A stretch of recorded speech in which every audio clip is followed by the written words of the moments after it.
కొత్త కొత్త విషయాలు తెలుస్తున్నాయి. మొయినుద్దీన్ గారు చెప్పిన దాని ప్రకారం ఇక అక్కడ రైతులు ఇవ్వకపోవడానికి కారణం ఈ చంద్రబాబు నాయుడు గారు రైతుల పేరు చెప్పి తీసుకుని బంధుమిత్రులకి ఆశ్రిత పక్షపాతం ఏదో అంటారు కదా, ఆ రకంగా పప్పు బెల్లాల్లో పంచిపెడుతున్నారు. పేదలకు ఇచ్చినటువంటి భూములు క్యాన్సిల్ చేశారు. అదే సెంటు భూమి ఇచ్చినట్టున్నారు కదా, మరి అక్కడ పేదలు ఉండటం ఇష్టం లేదు. ఆ రకంగా వాళ్ళకి గనక ఇచ్చిన వాటిని కొనసాగించుంటే అక్కడికి వచ్చేవాళ్ళు కదా, అక్కడ జనం లేరు కదా, కాస్త వాళ్ళు ఇల్లు కట్టుకొని అక్కడ నివాసం కనుక ఏర్పరచుకుంటే జనం కూడా పెరిగేవాళ్ళు కదా అని చెప్పేసి అంటున్నారు. అప్పుడు అలాగే అన్ని రకాల వర్గాలకి కూడా అందుబాటులో ఉన్నటువంటి అమరావతి అయ్యేది కదా. ఇప్పుడు అమరావతి అనేది పేదలకి, మిడిల్ క్లాస్కి కాకుండా ఈ పెత్తందారులకి, లేదంటే కనుక చంద్రబాబు నాయుడు గారి కుటుంబ సభ్యులకో లేకపోతే బంధుమిత్రులకో ఉపయోగపడేటట్టుగా తయారైంది. అందు గురించి రైతులు ఇవ్వటం లేదా, దానికోసం అడ్డం పడ్డారా, లేదంటే ఏమన్నా ఎక్కువ ఆశిస్తున్నారా? ఎక్కువ ఆశిస్తే కూడా మరి తప్పులేదు. ఇప్పుడు మేము ఏం చేస్తాం? ఇప్పుడు వాళ్ళు ఇవ్వకపోతే ముందుకు సాగట్లేదు. సాగినప్పుడు ఏం చేస్తాము? ఉండవల్లి, పెనుమాక ఎలాగూ విజయవాడకు దగ్గరగానే ఉంటాయి కాబట్టి మనకు కాసేపటి క్రితమే మనకి అమరావతి రైతు మాట్లాడారు సీతారామయ్య గారు. సహజంగా దానికి ముందు నుంచి కూడా అక్కడ రేట్లు ఎక్కువని ఆయన కూడా ఒప్పుకుంటున్నాడు. కానీ నేను అట్ ది సేమ్ టైం దాన్ని అడ్డం పెట్టుకొని మేము ఎకరం అమ్మితే అక్కడ 30 ఎకరాలు కొనవచ్చు మేము లోపలికి వెళ్ళి అని చెప్పేసి అంటాం కూడా భావ్యం కాదు.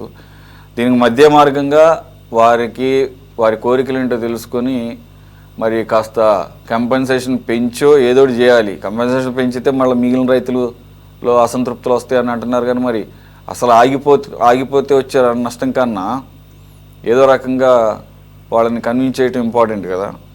అలాగే మరి 194 ఏదో అగ్రిమెంట్ అంటున్నారు, అది నాకు తెలియదు ఎగ్జాక్ట్గా. మరి దాని ద్వారా okay yeah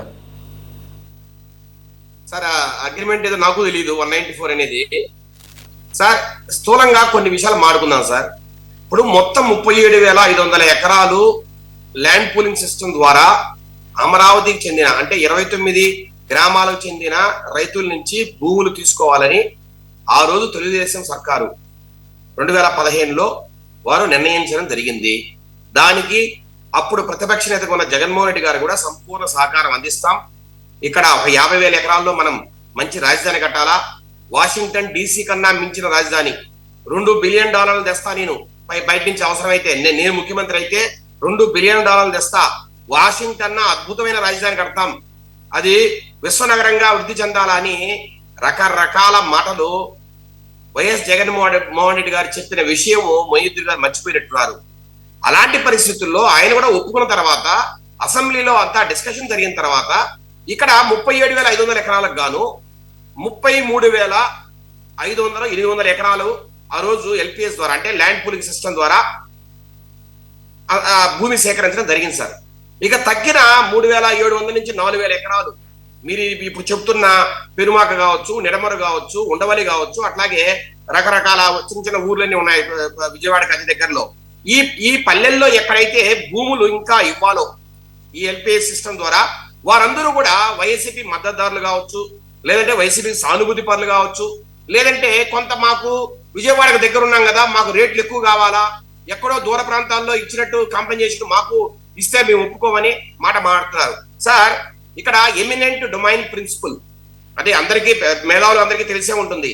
eminent domain theory or principle sir ఇది ఇక్కడే కాదు సార్, ఆంధ్ర రాష్ట్రంలో కాదు సార్, ఈ భారతదేశంలోనే కాదు ప్రపంచ దేశాల్లో ఎక్కడైనా ఈ ఎమినెంట్ డొమైన్ థియరీని ఉపయోగించి ప్రజా అవసరాల కోసము ప్రభుత్వము రైతుల నుంచి కావచ్చు, ప్రజల నుంచి కావచ్చు భూమి అవసరమైనప్పుడు సేకరించే బాధ్యత, సేకరించే హక్కు ప్రభుత్వం మీద ఉంది సార్. ఇప్పుడు 34,000 ఎకరాలు LPS లో మనము సేకరించిన తర్వాత ఇప్పుడు మీరు చూడండి, ఇప్పుడు ఈ సీడ్ యాక్సెస్ రోడ్డు కొంత అక్కడక్కడ గ్యాప్స్ ఉన్నాయి. కారణం ఏంటి సార్? ఇలా వాళ్ళు రైతులు ఇవ్వకపోవడం వల్లే. అట్లాగే ఈ సిరీస్ లో ఏదైతే ఉన్నాయో east to west are south to north అంటే S సిరీస్ లో ఉన్న ఏదైతే ఈ గ్రిడ్ ఏదైతే ఉందో మనకి రోడ్ నెట్వర్క్, ఇవన్నీ కూడా మధ్య మధ్యలో గ్యాప్లు రావడానికి కారణం ఈ రోజు వాళ్ళు ఇవ్వకపోవడమే సార్. మొన్న మీరు జగన్మోహన్ రెడ్డి గారితో ఈ రైతులు సమావేశమైనప్పుడు కొన్ని మాటలు విన్నాం మనం.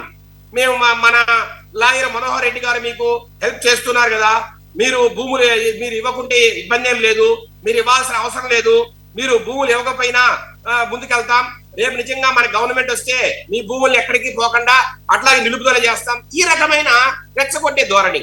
అంటే సార్ వీళ్ళు వైసీపీ సానుభూతి పరులు, వైసీపీ నాయకులు, అట్లాగే జగన్మోహన్ రెడ్డి గారు కావచ్చు, వైసీపీ పార్టీ కావచ్చు, ముందు నుంచి వీళ్ళు రెచ్చగొడుతోంది సార్. దాంట్లో భాగంగా 2023లో వైసీపీ గవర్నమెంట్ ఉన్నప్పుడు ఈ 4000 ఎకరాలు ఏదైతే ల్యాండ్ అక్విజిషన్ కింద నోటీస్ ఇచ్చారో, అంటే ఎల్పిఎస్ కాకుండా ఈ మిగిలిన ల్యాండ్ కు 2018 అనుకుంటాను సార్, ఆ రోజు ల్యాండ్ అక్విజిషన్ యాక్ట్ కింద, ఆ రోజు రీహాబిలిటేషన్ రీసెటిల్మెంట్ 2013 యాక్ట్ ఏదైతే ఉందో ఆ యాక్ట్ కింద ల్యాండ్ అక్విజిషన్ పేరుతో నోటీసులు ఇచ్చారు రైతులందరికీ.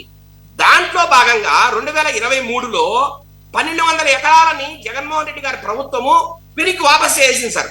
అంటే ఈ భూమి ఎక్కర్లేదు, మీరు ప్రభుత్వానికి ఇవ్వాల్సిన అవసరం లేదు, మీ భూములు వెనక్కిస్తున్నామని 2023లో 1200 ఎకరాలు. ఈ 1200 ఎకరాలు రైతులు ఎవరెవరు సార్? అంతా వైసీపీ నాయకులు, సానుభూతి పరులు, ఎవరైతే వాళ్ళకు సన్నిహితంగా మెలుగుతున్నారో వాళ్ళందరి భూమిని 1200 ఎకరాలు వెనక్కిచ్చారు. అంటే సార్ ఇప్పుడు ఈ రోజు 34,000 ఎకరాలు ఇచ్చిన రైతులు ఏమైపోవాలి సార్? అంటే మీరు మీ సానుభూతి పరులకు భూములు పోకూడదు ఎక్కడ, మిగతా వారికి మాత్రము ల్యాండ్ పూలింగ్ లో భూములు ఇవ్వాలి, అద్భుతమైన రాజకీయ కట్టాలి. అంటే వేరే రైతులకు ఒక రకమైన నీతి, మీకు ఒక నీతే సార్. వేరే రైతులకు ఒక రకమైన న్యాయము, మీకు ఒక న్యాయమా సార్?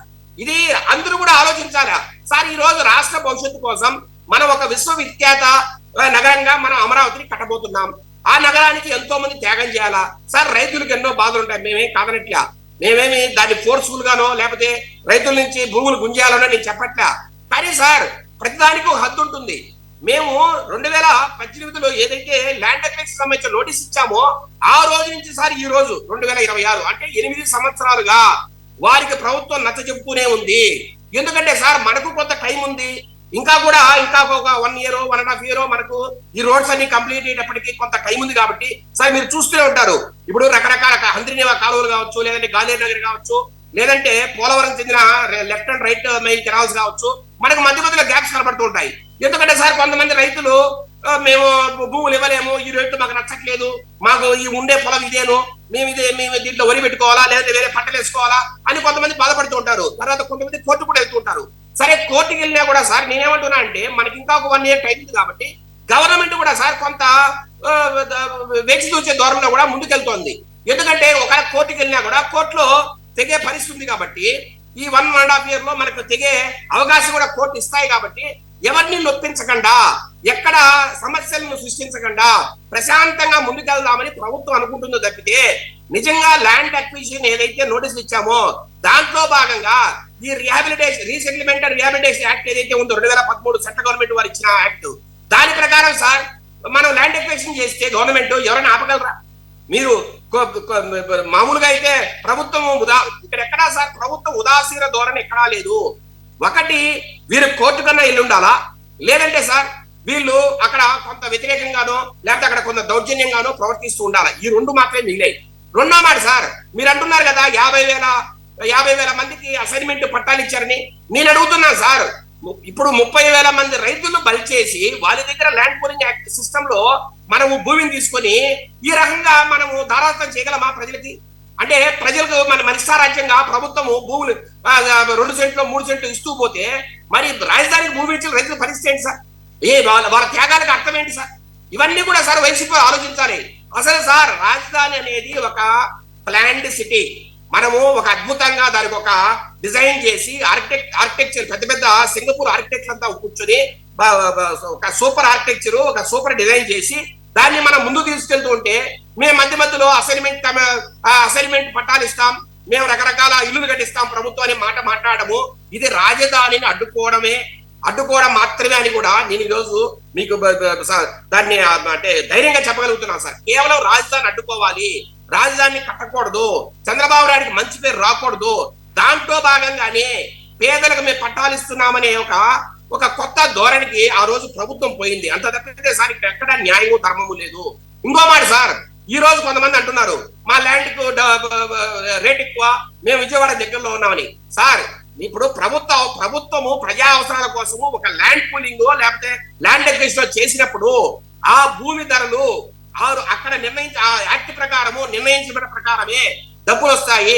మీకు అక్కడ ఒక 1 కోటి రూపాయలు ఉందనుకోండి, ఇక్కడ 30 లక్షలు 40 లక్షలు 50 లక్షలు వచ్చిందనుకోండి, అది ఖచ్చితంగా తీసుకోవాలి. అది యాక్ట్ లో చెప్తాం సార్. ఇది ఈ రాష్ట్రానికో లేదంటే ఈ అమరావతికో సంబంధించిన యాక్ట్ కాదు కదా సార్, మొత్తం దేశానికి సంబంధించిన యాక్ట్ అది. కాబట్టి ఆ రకంగా ప్రజలు కానీ రైతులు కానీ దానికి సానుకూలంగా పోవాలి. లేదన్నప్పుడు ఏం చేస్తారు సార్, ఫోర్స్ఫుల్ గా పోలీసులు పెట్టి తీసుకోవాల్సి వస్తుంది. లేదు కొన్ని కోర్టులు కూడా ఉన్నాయి కాబట్టి కోర్టు తీర్పిచ్చేందుకు కూడా దాని మీద వెయిట్ చేసి ముందుకెళ్లాల్సిన పరిస్థితి. ఈ రోజు సార్ సీడ్ యాక్సిస్ రోడ్ ఆగడానికి ముఖ్య కారణము కోర్టులో ఉన్న కేసులే. ఏదైతే 255 ఎకరాలు ఈ రోజు మనకు సీడ్ యాక్సిస్ రోడ్ కంప్లీట్ చేయడానికి అవసరం ఉంది. ఆ భూములు ఇవ్వకనే ఈ రోజు సీడ్ యాక్సిస్ రోడ్ మధ్య ఆగుంది.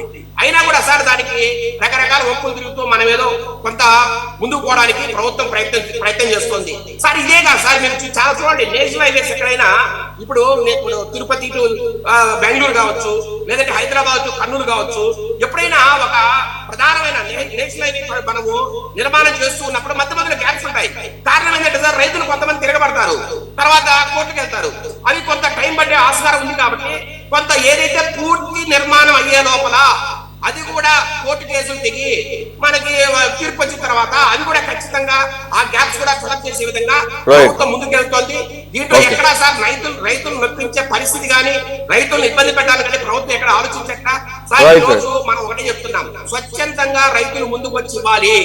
ఇది రాష్ట్ర ప్రభుత్వం సంబంధించిన ఇష్యూ కాదు, ఇది రాష్ట్ర ప్రజలకు సంబంధించిన ఒక ప్రెస్టేజ్ ఇష్యూ. ఇది ఒక మంచి రాజధాని కట్టాలా, ఒక విశ్వవిఖ్యాత నగరాన్ని, ఒక హైదరాబాద్, ఒక బెంగళూరు, ఒక తలపించే విధంగా దాని తలదన్నే విధంగా కట్టాలని మనం ఆశిస్తున్నాం కానీ ఇబ్బంది పెట్టాలని ప్రభుత్వం ఎక్కడా లేదు.